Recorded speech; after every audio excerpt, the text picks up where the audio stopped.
Good morning everyone. मैं शालिनी आपका अपनी यूट्यूब चैनल के आइडियल इंस्टीट्यूट पर स्वागत करती हूँ।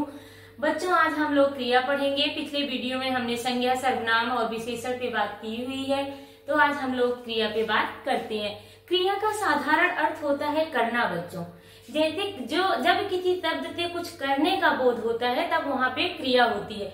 क्रिया का मूल रूप धातु होता है। कोई भी क्रिया बिना धातु के नहीं बन सकती। जैसे पढ़ना क्रिया है तो ये पठ धातु से मिलकर बनी हुई है। तो जब किसी भी कार्य के करने का बोध होता है, जहाँ पे जब किसी शब्द से किसी कार्य के करने का बोध होता है तो उसे हम क्रिया कहते हैं। साधारण अर्थ में हम कह सकते हैं क्रिया का मतलब है करना। जब हम किसी काम को करते हैं उसे हम क्रिया कहते हैं। तो आज हम क्रिया के प्रकार पढ़ते हैं। क्रिया की डिफिनेशन यही है, क्रिया का अर्थ होता है करना। तो क्रिया का हम प्रकार पढ़ते हैं। क्रिया कितने प्रकार में बांटी गई? क्रिया के प्रकार। क्रिया बच्चों 3 प्रकार की होती है। 3 आधार पे इसका वर्गीकरण किया गया है। यहाँ हम देखते हैं कौन कौन से हैं। नंबर 1 हमारा है कर्म के आधार पर। कर्म के आधार पर 3 आधार पर क्रिया को विभाजित किया गया है। नंबर 1 है कर्म के आधार पर। नंबर 2 है हमारा काल के आधार पर। काल के आधार पर।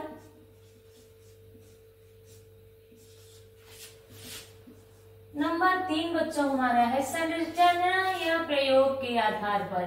संरचना या प्रयोग के आधार पर। प्रयोग के आधार पर। जिससे किसी क्रिया, जिस शब्द से किसी काम को करने का बोध होता है उसे हम क्रिया कहते हैं। अब हम क्रिया को 3 भागों में बांटे हुए हैं। क्रिया हमारी 3 आधार पे इसका विभाजन हुआ है। नंबर 1 कर्म के आधार पर, काल के आधार पर और संरचना या प्रयोग के आधार पर। तो सबसे पहले हम बात करते हैं बच्चों कर्म के आधार पर क्रिया। कर्म के आधार पर क्रिया बच्चों 2 प्रकार की होती है। कर्म के आधार पर 2 प्रकार की क्रिया होती है। नंबर 1 आपका है सकर्मक क्रिया। नंबर 2 आपका है अकर्मक क्रिया। सकर्मक क्रिया। नंबर 2 आपका है अकर्मक क्रिया। अकर्मक क्रिया। अब हम बात करते हैं सकर्मक और अकर्मक क्रिया की। तो सकर्मक क्रिया बच्चों क्या होता है? जिसमें सकर्म कर्म हो। इसके नाम से यह स्पष्ट हो रहा है सकर्मक मतलब कर्म के साथ क्रिया। जिस वाक्य में कर्ता के साथ साथ कर्म की प्रधानता होती है उसे हम सकर्मक क्रिया कहते हैं। और जिस वाक्य में केवल कर्ता का प्रभाव केवल कर्म पर नहीं पड़ता, केवल कर्ता पर ही पड़ता है, वहाँ कर्म नहीं होता है, उसे हम अकर्मक क्रिया कहते हैं। इसको थोड़ा विस्तार से हम देखते हैं एग्जाम्पल के द्वारा। तो आइए इधर हम देखते हैं। नंबर 1 हम देखते हैं सकर्मक क्रिया। नंबर 1 हमारा है सकर्मक क्रिया। सकर्मक क्रिया जिसमें कर्म की प्रधानता हो, जिसमें वह वाक्य जिसमें कर्ता के साथ साथ उसका प्रभाव कर्म पर भी पड़ता है उसे हम सकर्मक क्रिया कहते हैं। जैसे इसके नाम से ही स्पष्ट हो रहा है सकर्मक, कर्म के साथ। तो जिस वाक्य में कर्ता के साथ कार्य करने का प्रभाव कर्म पे भी पड़ता है उसे हम सकर्मक क्रिया कहते हैं। एक एग्जाम्पल लेते हैं। रीना ने खाना खाया। रीना ने खाना खाया या रीना खाना खा रही है, या मोहन कुछ कर रहा है। मोहन सो रहा है। सो रहा है। अब इसको हम इस एग्जाम्पल के थ्रू जानते हैं। इसमें बच्चों क्या होता है? सकर्मक क्रिया में क्या शब्द हमें मिलता है? सकर्मक क्रिया पहचान करने के लिए एक छोटी सी ट्रिक ये है कि जब किसी वाक्य में हमें क्या कब कैसे का बोध हो, आंसर हमें क्या क्यों में मिले, तो वहां हमको समझ जाना चाहिए कि सकर्मक क्रिया। जैसे रीना ने खाना खाया होगा। अब हमें इसमें रीना ने क्या खाया होगा? क्या खाया होगा मतलब खाना खाया होगा। कुछ तो खाया ही होगा ना, तो खाना खाया होगा। तो इसमें क्या शब्द हमें मिल रहा है, इसलिए यहाँ पे ये सकर्मक क्रिया। मोहन सो रहा है, मोहन क्या कर रहा है, मतलब सो रहा है। तो यहाँ क्या शब्द मिल रहा है, जिन वाक्यों में हमें क्या शब्द मिले और कर्ता का प्रभाव, कर्म क्रिया का प्रभाव जो है कर्म पर भी पड़े। यहाँ खाया एक क्रिया है तो इसका प्रभाव खाने पे पड़ रहा है, इसलिए यहाँ पे ये सकर्मक क्रिया है। जहां तक उम्मीद है सकर्मक क्रिया आप लोगों को समझ में आ गई होगी। आगे हम अकर्मक क्रिया की बात करते हैं। नंबर दूसरा बच्चों हमारा है अकर्मक क्रिया।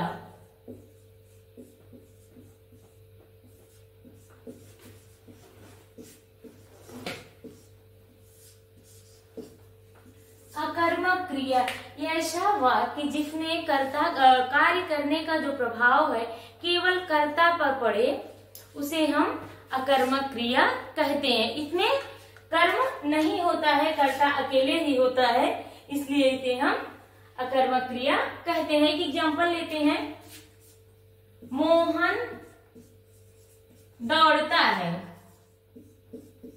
अब इसमें कर्म नहीं है, मोहन का प्रभाव, दौड़ने का प्रभाव केवल मोहन पे पड़ रहा है। मोहन दौड़ता है, ये भी कह सकते हैं मोहन तेज दौड़ता है। अब इसका तेज दौड़ने का भी प्रभाव सिर्फ मोहन पे पड़ा, अलग से कोई कर्म नहीं है, इसलिए ये अकर्मक क्रिया है। मोहन तेज दौड़ता है।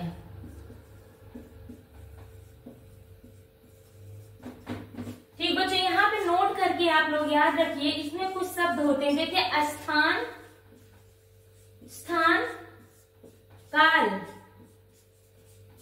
स्थान काल में पर विभक्ति वाले शब्द, में पर विभक्ति वाले शब्द। अकर्मक क्रिया की एक छोटी सी पहचान करने की एक ट्रिक ये भी है, स्थान काल और में पर विभक्ति वाले शब्द जितने आ जाए ये समझ लीजिए वहां पे अकर्मक क्रिया है। एक एग्जाम्पल के थ्रू हम देखते हैं कि ताजमहल आगरा में, मान लीजिए ये वाक्य आपको दे दिया गया, ताजमहल, ताजमहल आगरा में है। अब इसमें एक स्थान, आगरा आपका क्या है बच्चों, एक स्थान है। तो जब किसी स्थान काल में पर विभक्ति वाले शब्द आ जाए तो वहां पे अकर्मक क्रिया होती है। मान लीजिए कर्म आप नहीं पहचान पा रहे, केवल दे दिया ताजमहल आगरा में है, लाल किला दिल्ली में है, तो ये समझ आइए कि जहां स्थान और काल में पर विभक्ति वाले शब्द आ जाए वो आपका अकर्मक क्रिया है। मान लीजिए एक समय वाले उदाहरण लेते हैं जिसमें समय की बात की गई हो। तो ये मान लीजिए कोयल दिन भर बोलती है, कोयल दिन भर बोलती है, कोयल दिन भर बोलती है, कोयल दिन भर बोलती है। यहाँ काल की बात की गई है तो भी ये अकर्मक क्रिया है। इसमें कुछ शब्द होते हैं जैसे स्वयं के द्वारा जब कार्य किया जाता है, किसी का सहारा नहीं लिया जाता है, तो वहां अकर्मक क्रिया होती है। जैसे पढ़ना, पढ़ना आपका अकर्मक क्रिया है। रोना, मान लीजिए रुलाना हो गया तो ये आपकी सकर्मक क्रिया। पढ़ाना आपका सकर्मक क्रिया। बढ़ना, बढ़ना आपकी अकर्मक क्रिया होगी, बढ़ाना आपका सकर्मक क्रिया हो जाएगा। टूटना, टूटना, ये सब आपकी अकर्मक क्रिया के अंतर्गत आएंगे। पढ़ना, रोना, बढ़ना, टूटना, हंसना, हंसना लिखा है तो आपकी अकर्मक क्रिया, लेकिन हंसाना लिखा है तो ये सकर्मक क्रिया। तो ये सारे वाक्यों को बच्चों अगर ध्यान में रखेंगे तो अकर्मक और सकर्मक क्रिया पहचानने में बहुत आसानी रहेगी और हमको आसानी से समझ में आ भी जाएगा। अब हम बात करते हैं संरचना के आधार पर। नंबर तीसरा विभाजन इसका है बच्चों काल के आधार पर, थोड़ा बड़ा है, मैं नेक्स्ट में पढ़ाती हूँ।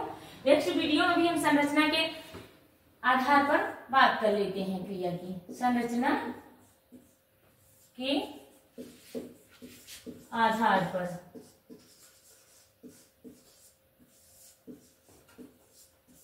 संरचना या प्रयोग के आधार पर क्रिया को हम 5 भागों में बांटते हैं। इसके हिसाब से हम क्रिया को कितने भागों में बांटते हैं, 5 भागों में बांटते हैं। तो नंबर 1 हम लेते हैं सामान्य, सामान्य क्रिया। सामान्य क्रिया बच्चों जैसे इसके काटे की एग्जाम्पल से हम स्पष्ट कर रहे हैं। तीता सो रही है, या तीता खा रही है, या तीता सो रही है,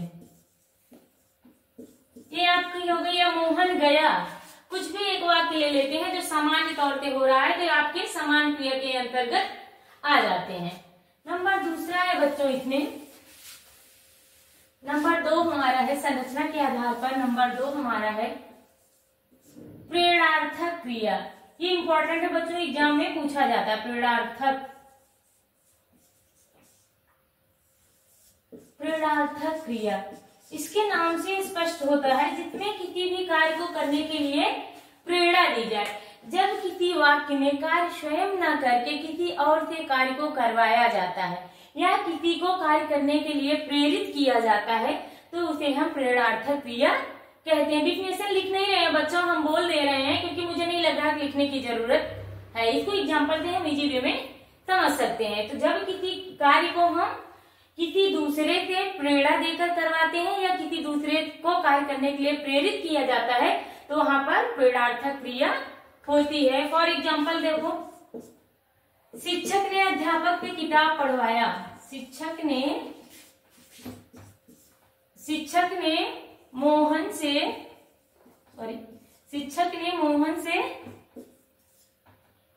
किताब पढ़वाया। स्वयं न पढ़ के किसी और से काम कराया जाता है इसमें। और मान लीजिए सीमा अपने पति से खाना बनवाती है। सीमा ने अपने पति से खाना बनवाया। सीमा ने अपने पति से खाना बनवाया। तो जिस वाक्य में कार्य स्वयं न करके किसी और के द्वारा करवाया जाता है वहां पे प्रेरणार्थक क्रिया होती है।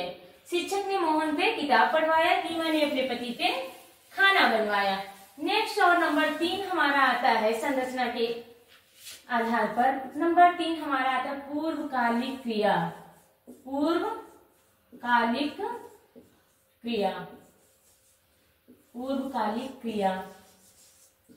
पूर्वकालिक क्रिया बच्चों वो होती है जिसमें एक क्रिया समाप्त करके तुरंत दूसरी क्रिया की जाए तो उसे हम पहले वाली क्रिया को ही हम पूर्वकालिक क्रिया कहते हैं। जैसे एक क्रिया खत्म हुई तुरंत दूसरी क्रिया स्टार्ट हो जाती है। जैसे एग्जाम्पल के तौर पे हम लेते हैं, रीना खाना खा के सो रही है। रीना खाना खा के सोने गई। खाना खा के तुरंत सोने गई। या देख लेते, मोहन बाजार से आकर नहाया। मोहन बाजार से आकर नहाया। यहाँ पे मोहन बाजार से आकर तुरंत नहाया। देखिए हम एक काम के बाद जब दूसरा काम तुरंत कर लिया जाता है तो पहले काम को हम पूर्वकालिक क्रिया के नाम से जानते हैं। या कह सकते हैं सीमा खाना खा के सो गई, या सीमा खाना खा के पढ़ने गई। सीमा खाना खाकर पढ़ने गई। एक काम के बाद जब दूसरा काम किया जाता है तो वहां पे पूर्वकालिक क्रिया होती है। ये आपको अच्छे से समझ में आ गया होगा। नंबर 4 हम लेते हैं बच्चों, नाम धातु क्रिया। नाम धातु क्रिया। तो नाम धातु क्रिया क्या है बच्चों?